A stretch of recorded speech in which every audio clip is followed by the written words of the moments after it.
자, 여러분들 이번 시간에는 우리 대손금과 대손충당금 세무조정 여러분 책으로 보면 249페이지에 있는 얘기가 될 것 같습니다. 먼저 여러분들은 꽤 그죠? 좀 논점이 많다는 거 먼저 말씀드립니다. 그러려면 차분히 익히는데요. 한 논점이 한 4가지쯤 됩니다. 한 4가지 가까이 되는데요. 4가지를 한 시험에 다 표현을 못 합니다. 만약에 어려운 논점 4가지를 한 시험에 다 뱉어버리면요.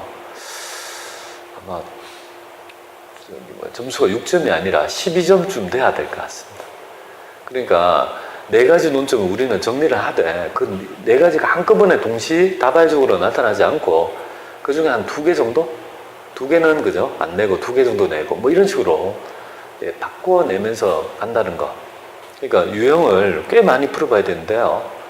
일단 본문 예제가 꽤 어렵습니다. 여러분의 본문 예제가 꽤 어렵고요.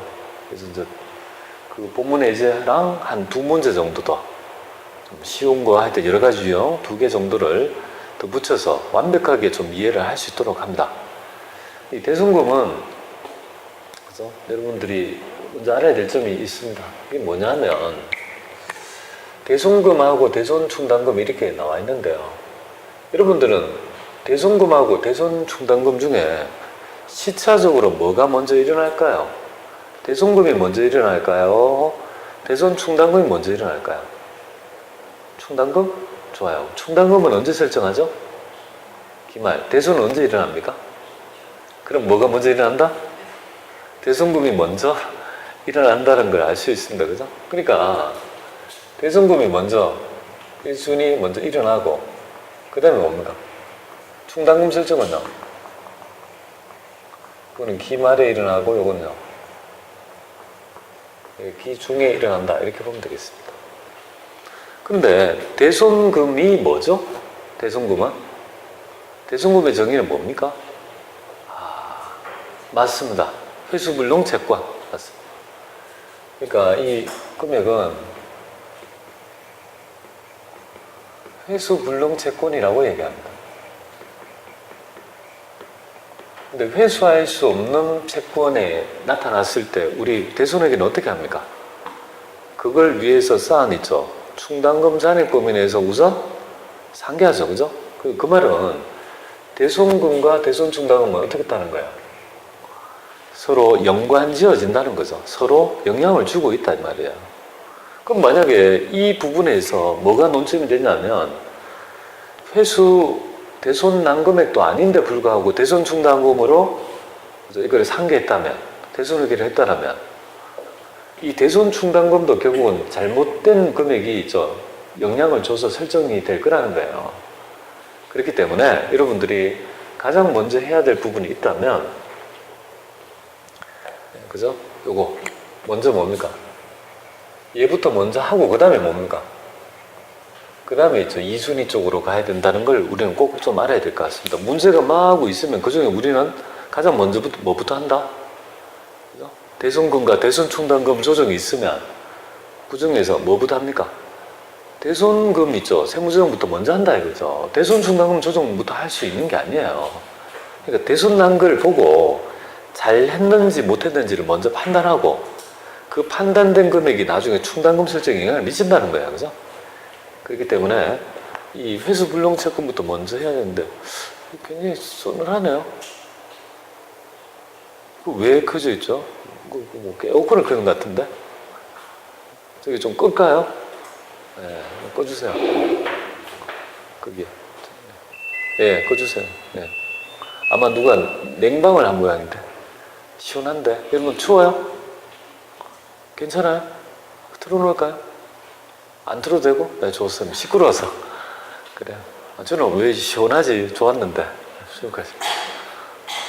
자, 그러면, 이 조정에서는 먼저 알아야 될 점. 대손금부터 먼저 하는구나. 그러면 아까 전에 퇴직금 추계액이라는 개념을 가지고 뭐가 설명되었습니까?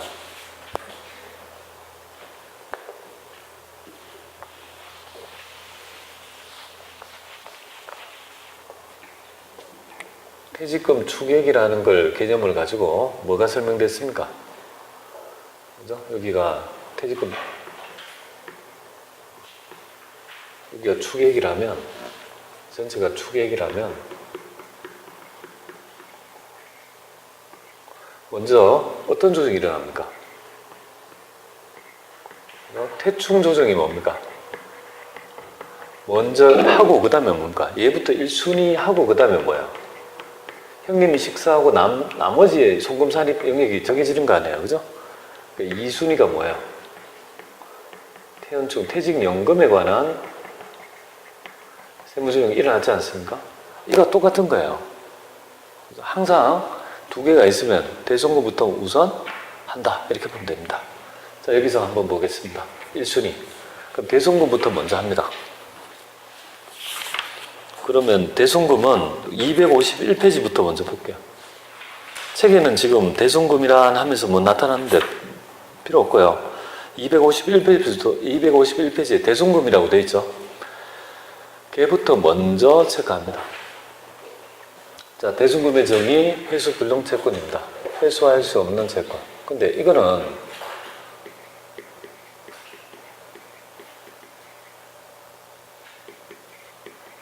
법률적 사유가 있어야 돼요. 회수할 수 없다는 것을 기업이 판단하게끔 하지 않습니다. 누가? 그죠? 기업의 자의적인 판단에 따라 대손을 인정하지 않습니다. 법에서 정한 우리가 법률사유, 봐요. 법률사유라는 게 있는데 법률사유가 이상하다. 회수불능이라는 객관적인 뭡니까? 법정사유가 해당이 돼야 됩니다. 그러면 회수할 수 없다라고 보겠다 이 말이죠. 그 사유를 여러분들은 네 가지를 좀 알아야 될 것 같습니다. 법정사유 네 가지를 좀 이해합니다. 채권이래요. 회수할 수 없는 법에서 정한 사유에 해당되는 채권이라면 대손 났다고 본다, 그죠? 그리고 대손금을 인정한다는 거예요. 근데 이 채권은 일단은 뭡니까? 원칙이 채권의 종류에는요, 종류는 제한이 없습니다. 그러니까 어떤 채권이든 상관이 없다 이거죠. 그죠? 뭐 돈을 빌려줬던 외상매출금이든 하여튼 간에 채권이라면 종류에 상관없이 대손 났다라고 보고 그 금액을 인정한다는 건데요. 근데 이제 여기에서 예외가 있습니다. 그죠? 예외는 뭐냐면, 그죠? 대손으로서 뭔가 인정하지 않겠다 이 말이죠. 대손 난 걸로 인정하지 않겠다 이거죠. 그 금액이 바로 251페이지에 있습니다. 251페이지에 있고, 대손을 인정하지 않는다. 대손을 한 5가지 정도가 있겠네요. 둘, 셋, 넷, 5. 지금 책에서는 한 3가지를 언급하고 있는데요. 저는 개인적으로 더 추가적으로 2개를 더 언급해 드리려고 하겠습니다. 이거는 대손으로 인정할 수 없다, 그죠? 대손 인정을 못 한다, 이 말이에요. 첫 번째가 뭐냐면, 거기 보시면, 업무무관 가지급금.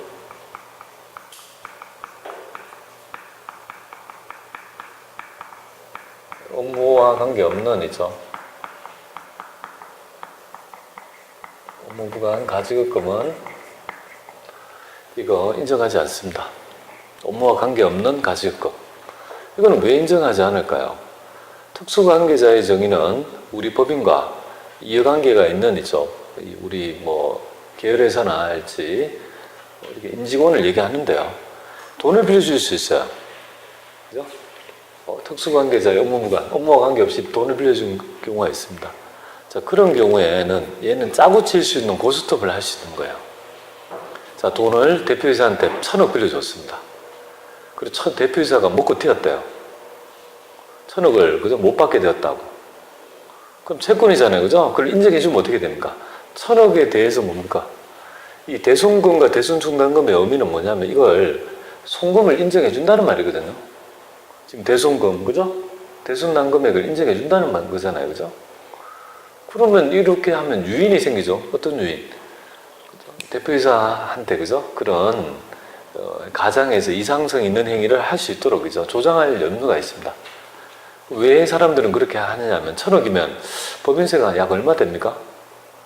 1,000억 있다고 하면 법인세는요 20%니까 200억 정도 절감할 수 있는 거 아니에요? 그리고 알고 보니까 뭡니까? 대표이사가 외국에 가 있어가지고 뭡니까? 그죠? 1,000억을 뭡니까? 세탁해서 반반씩 나누면 어떻게 됩니까? 1,000억도 법인하고 반반씩 나누고 세금도 줄여야 되는 결과가 되니까 해볼만 하지 않습니까? 그러니까 그런 건 인정하지 않는다. 아시겠죠? 그래서 첫 번째 안 해주는 이유가 있는데 출제는 잘 안 되는 것 같습니다. 하여튼 뭐 그런 거 있고 두 번째가 뭐냐면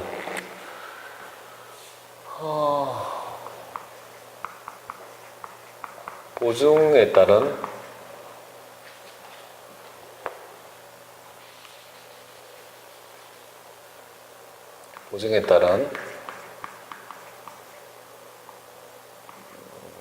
대입변제에 따른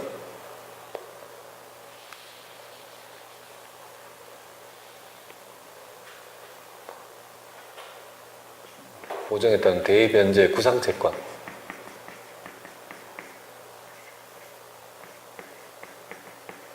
한번 보겠습니다.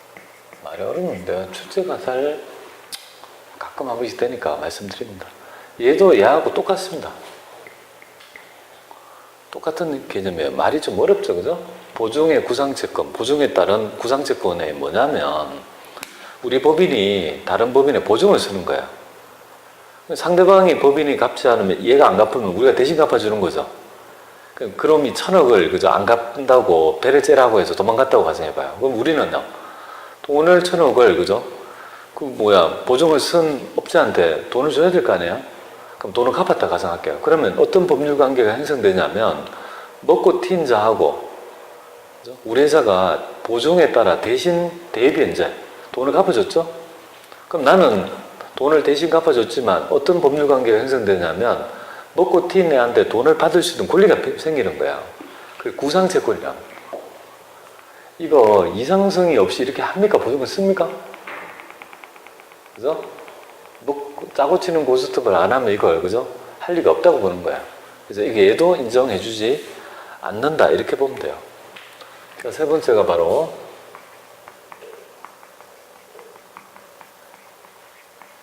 대손수익 공제받은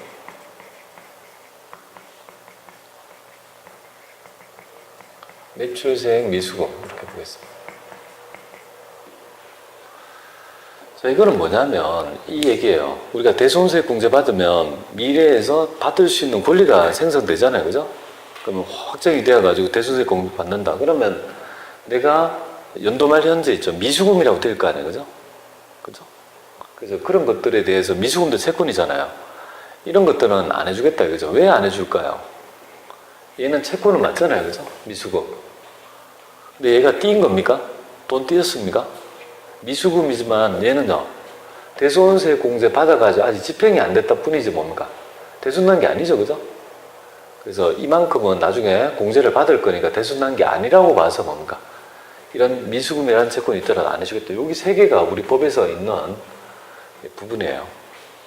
근데 이거는 좀 부족하고 두 개를 정도 더 보완하겠습니다. 자, 우리 저당권 설정이 뭡니까? 저당권 설정이 있는 채권은요, 저당권이 설정되어 있는 채권은 다른 형태로 우리가 구제를 받을 수 있기 때문에 대손 채권으로 인정하지 않는다 이렇게 보면 되겠습니다. 저당권이 있다. 그러니까 저당권이 있다 없다가 굉장히 중요해요. 여러분들 부가지세 할 때 그죠? 대손수익 공제도 마찬가지 아닙니까? 저당권이 있다 없다에 따라 이 대손이 될까 말까를 판단했던 기준이 되는 겁니다. 그리고 다섯 번째는 부도 발생 뭡니까? 이웃채권은요, 공제해주지 않습니다.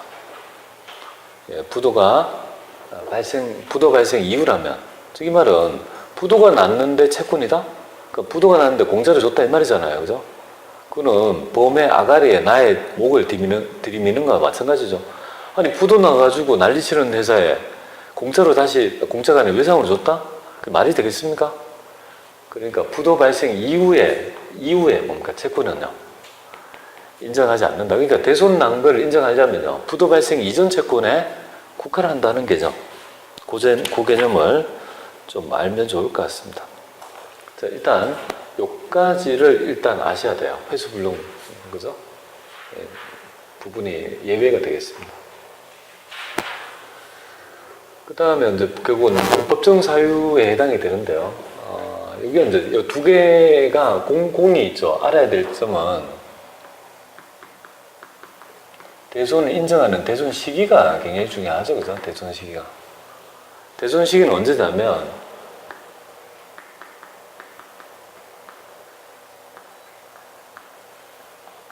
대손 확정일에 속하는